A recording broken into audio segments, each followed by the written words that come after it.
Hello, ഇത് അന്നമ്മ മാത്യു. ഞാനിവിടെ വുഡ്ലൻഡ്സിൽ നിന്നാണ് പറയുന്നത്. ഇവിടെ എൻ്റെ ജീവചരിത്രം ഇവിടെ ഹ്യൂസ്റ്റണിൽ ആദ്യമായിട്ട് വന്ന എൻ്റെ ജീവചരിത്രം ഒന്ന് റെക്കോർഡ് ചെയ്യണമെന്ന് സെന്നി ആവശ്യപ്പെട്ടതിനനുസരിച്ച് ഞാൻ അതേക്കുറിച്ച് അല്പമായിട്ട് സംസാരിക്കുകയാണ്. ഓക്കെ, ഞാൻ ജനിച്ചു വളർന്നത് കോട്ടയം ഡിസ്ട്രിക്റ്റിലെ പാമ്പാടി എന്ന സ്ഥലത്താണ്. എൻ്റെ മാതാപിതാക്കന്മാർ, ഫാദറിൻ്റെ പേര് ഫിലിപ്പോസ് വർഗീസ്, അമ്മയുടെ പേര് മറിയാമ്മ വർഗീസ്. ഗ്രാൻഡ് പേരൻസ് ഫിലിപ്പ് എന്ന ഗ്രാൻഡ് ഫാദറിൻ്റെ പേര്, ഗ്രാൻഡ് മദറിൻ്റെ പേര് മറിയാമ്മ എന്നാണ്.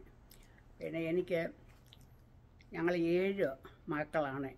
4 സഹോദരന്മാരും 3 ഗേൾസുമാണുള്ളത്. ദൈവത്തിൻ്റെ കൃപയാൽ ഞങ്ങൾ ദൈവത്തെ അറിഞ്ഞ് ദൈവമക്കളായിട്ട് ജീവിക്കാൻ ഞങ്ങൾക്ക് സാധിച്ചു. ഞങ്ങളുടെ ഫാദറിനെ അറിയുന്ന മാൻ ഓഫ് പ്രെയർ എന്നാണ് ദേശത്തൊക്കെ അറിയുന്നത്. എൻ്റെ പേരൻസ് യാക്കോബ കുടുംബത്തിൽ ജനിച്ച് വളർന്നവരാണ്. എന്നാൽ ഞങ്ങളുടെ ചെറുപ്പകാലത്ത് ഫെയ്ത്തിൽ വരുവാൻ, കർത്താവായ യേശുക്രിസ്തുവിനെ രക്ഷാവായി സ്വീകരിപ്പാനും യാക്കോബായ സഭയിൽ നിന്ന് ബ്രദറൻ സമുദായത്തിലേക്ക് മാറുവാനിവിടെയായി. അങ്ങനെ ഞങ്ങൾ ചെറുപ്പം മുതലേ മാതാപിതാക്കന്മാരുടെ ശിക്ഷണത്തിൽ വളർന്നു വരുവാൻ സാധിച്ചു. എപ്പോഴും പ്രാർത്ഥനയിൽ കഴിയുന്ന ഒരു പിതാവായിരുന്നു എനിക്കുണ്ടായിരുന്നത്.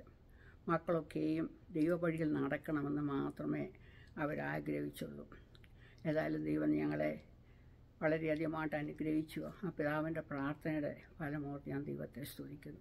ഓക്കെ, ഞാൻ പ്രൈമറി സ്കൂളിൽ പാമ്പാടിൽ ആലാമ്പള്ളി എന്ന സ്കൂളിലാണ് പഠിച്ചത്. 8ാം ക്ലാസ് വരെ അവിടെ പഠിച്ചു. അതിനുശേഷം ഹൈസ്കൂളിൽ പാമ്പാടി MGM ഹൈസ്കൂളിലാണ് പഠിച്ചത്. പഠിച്ചതിന് ശേഷം പഠിച്ചുകൊണ്ടിരിക്കുന്ന സമയത്ത് ഒരിക്കൽ എനിക്ക് ഞങ്ങളുടെ അടുത്തൊരു ഹോസ്പിറ്റലിൽ പോകേണ്ടി വന്നു. എൻ്റെ കൊച്ചു ബ്രദറിന് എന്തോ അസുഖമായപ്പോൾ ഞാനും കൂടെ പോയി. 10-12 വയസ്സേ ഉള്ളൂ.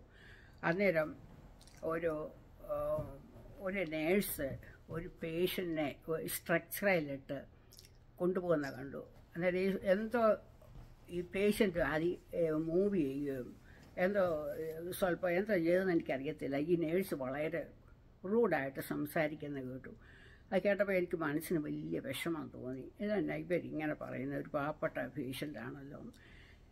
ആ നിമിഷം എൻ്റെ മനസ്സിലൊരു ഇത് തോന്നി, എനിക്ക് ദൈവം ഒരവസരം തന്നാൽ ഞാനൊരു നേഴ്സായിട്ട് ഇങ്ങനെയുള്ള പേഷ്യൻസിനെ എല്ലാവരും വളരെ നല്ലതായിട്ട് നോക്കും. അതിന് ദൈവം എനിക്ക് കൃപ തരണമെന്ന് അവിടെ വെച്ച് പ്രാർത്ഥിച്ചു. വളരെ ചെറുപ്പത്തിലാണ് പ്രാർത്ഥിച്ചു.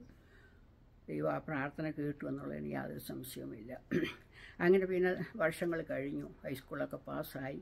അത് കഴിഞ്ഞ് പിന്നെ പല കാര്യങ്ങൾ പേരൻസ് പറഞ്ഞു. പക്ഷേ അതിനൊന്നും പോകാതെ തിരുവല്ല മെഡിക്കൽ മിഷൻ, അതും സായിപ്പിൻ്റെ ആശുപത്രി എന്നാണ് പറയുന്നത്, അവിടേക്ക് ഒരു ആപ്ലിക്കേഷൻ അയച്ചു. അവിടുന്ന് പേപ്പേഴ്സൊക്കെ എനിക്ക് അയച്ചു തന്നു. പിന്നെ ഞാനതെല്ലാം ഫില്ല് ചെയ്ത് അയച്ചു. ഇൻ്റർവ്യൂവിന് വിളിച്ചു. അവിടെ എനിക്ക് നേഴ്സിങ്ങിന് അഡ്മിഷൻ കിട്ടി.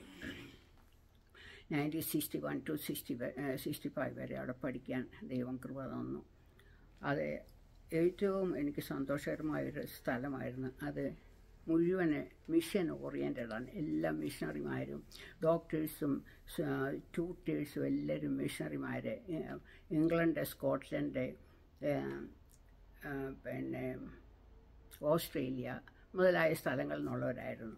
ആദ്യമൊക്കെ വളരെ പ്രയാസമായിരുന്നു അവിടെ ആക്സെൻ്റൊക്കെ മനസ്സിലാകാനുമൊക്കെ. എങ്കിലും അവർ വളരെ നല്ല മനുഷ്യരും ഡെഡിക്കേറ്റഡ് ആൾക്കാരുമായിരുന്നു.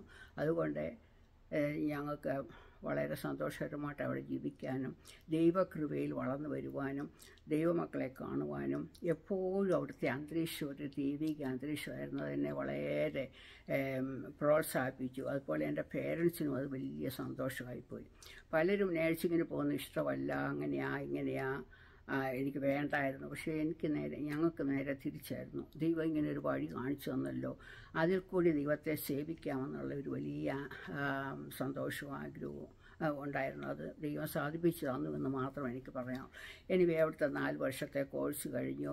1 വർഷം കൂടി അവിടെ ഇത് ചെയ്യണം, സർവീസ് പീരീഡ് എന്ന് പറഞ്ഞ് അതും കഴിഞ്ഞ് ഞങ്ങളുടെ കൂടെയുള്ള പലരും പല സ്ഥലങ്ങളിലേക്കൊക്കെ മൂവ് ചെയ്യാൻ തുടങ്ങി. പലരും നോർത്ത് ഇന്ത്യയ്ക്ക്, പിന്നെ പേർഷ്യൻ ഗൾഫിന്, പല സ്ഥലങ്ങളിലേക്ക് ജോലിക്ക്, നല്ല ജോലിയും കൂടുതൽ പൈസയും കിട്ടും, അങ്ങോട്ടൊക്കെ പോകാൻ തുടങ്ങി.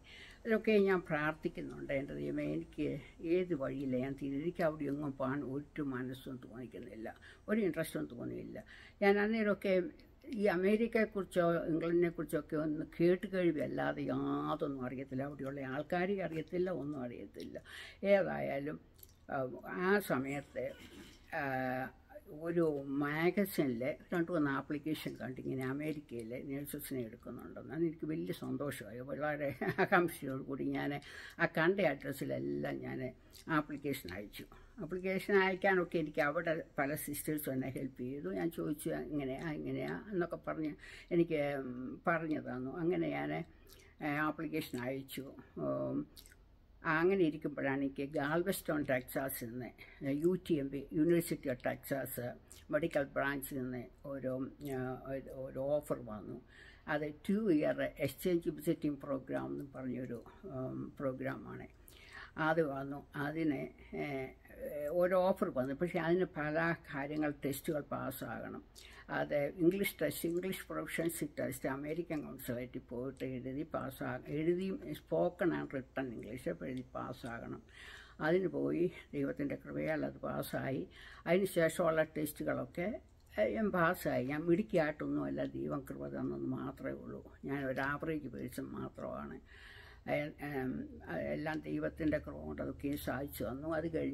അത് കഴിഞ്ഞിട്ട് പിന്നെ വിസയ്ക്ക് മദ്രാസിൽ പോയി വിസ ലഭിച്ചു.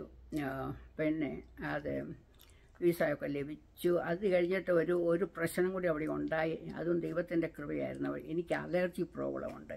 അവിടെ കുറേ ഫ്രണ്ട്സൊക്കെ അവിടെ ആ സമയത്ത് ഹ്യൂമിഡിറ്റിയുടെ കൂടുതലുണ്ടാണോ എന്തോ അതിലൊക്കെ കൊണ്ടുപോയി കഴിഞ്ഞ് വന്നപ്പോൾ എനിക്ക് ന്യൂമോണിയ പോലെ പിടിച്ചു. അന്നേരം എക്സ്റേ എടുത്തപ്പോൾ ന്യൂമോണിയയുടെ ഇതുണ്ട്.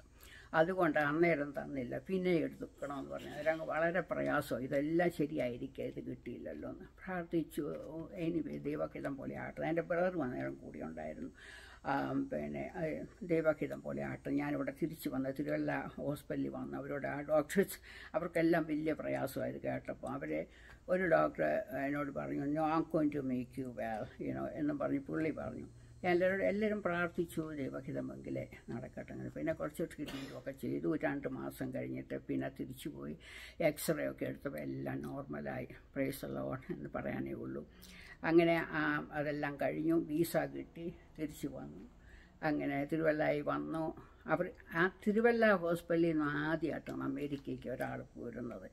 ആദ്യമായിട്ടാണ്. അവർക്കെല്ലാം എക്സൈറ്റ്മെൻറ്റാണ്. പക്ഷെ അവരെല്ലാം ഇംഗ്ലണ്ടുകാരും ഓസ്ട്രേലിയക്കാരും ഒക്കെ ആണെങ്കിലും അവർക്കും ഒരു എക്സൈറ്റ്മെൻ്റ് ആയിരുന്നു. അവരെല്ലാം എന്നോട് വളരെ കാര്യമായിരുന്നു. ഇങ്ങോട്ട് പോരുന്ന് കേട്ടപ്പം തൊട്ടേ ഈ കാനഡയിലൊക്കെയുള്ള മിഷണറിമാർ അവരൊക്കെ എനിക്ക് ഇവിടുത്തെ കാര്യങ്ങളെക്കുറിച്ച് കുറേ എല്ലാം പറഞ്ഞു തന്നു. അതുപോലെ ഇവിടുത്തെ കൾച്ചറ്, എവിടെ വന്നാൽ ഏത് വിധത്തിൽ ഇടപെടണം, പിന്നെ എങ്ങനെയാണ് സ്പൂണും ഫോർക്കും ഉപയോഗിക്കുന്നത്, പിന്നെ അങ്ങനെയൊക്കെയുള്ള കാര്യങ്ങൾ പലതും പറഞ്ഞു തന്നു. അങ്ങനെയൊക്കെയാണ് അവിടുത്തെ. എനിവേ 1969 ഓഗസ്റ്റ് 30th ഓക്കെ അന്നാണ് അവിടുന്ന് പോരുന്നത്.